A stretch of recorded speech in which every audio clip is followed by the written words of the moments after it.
जे 24 तास मुंबईच्या माजी महापौर निर्मला सामंत प्रभावळकर यांनी आपली एकुलती एक 19 वर्षाची मुलगी गमावली। पण इतक्या कठीण प्रसंगातही या मातेनं मोठं दातृत्व दाखवलं।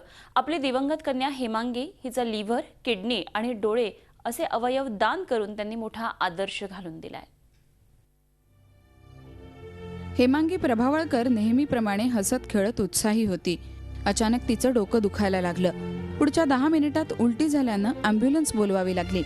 हॉस्पिटलमध्ये दाखल केल्यावर तिला ब्रेन हॅमरेज झाल्याचं स्पष्ट झालं। ब्रेन हॅमरेजमुळे तिचं ब्रेन डेड झाल्याचं डॉक्टरांनी सांगितलं। तिचे काही ऑर्गन्स सुटेबल असतील आणि मॅच होत असतील तर ते जास्ती बरं त्या निमित्तानं ती जिवंत राहते दुसऱ्या कुठल्या शरीराच्या फॉर्मॅटमध्ये।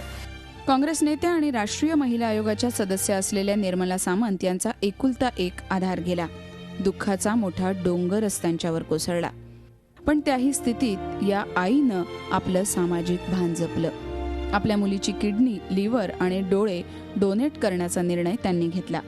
केवळ हा निर्णय त्यांनी घेतला नाही तर ती मदत योग्य व्यक्तीपर्यंत पोहोचते की नाही याची खातरजमाही केली। मी त्याचा अभ्यास केला।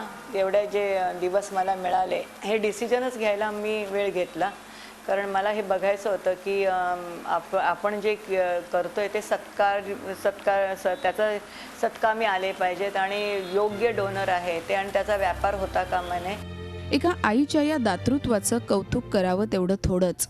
या निमित्तानं अवयवदानाची संस्कृती मुंबई महाराष्ट्रात रुजावी असा आदर्श निर्मला सामंत प्रभावळकरांनी घालून दिलाय।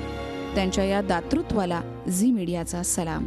सुवर्ण Dusane, Zee media, Mumbai. Zee 24 तास रहा एक पाऊल पुढे।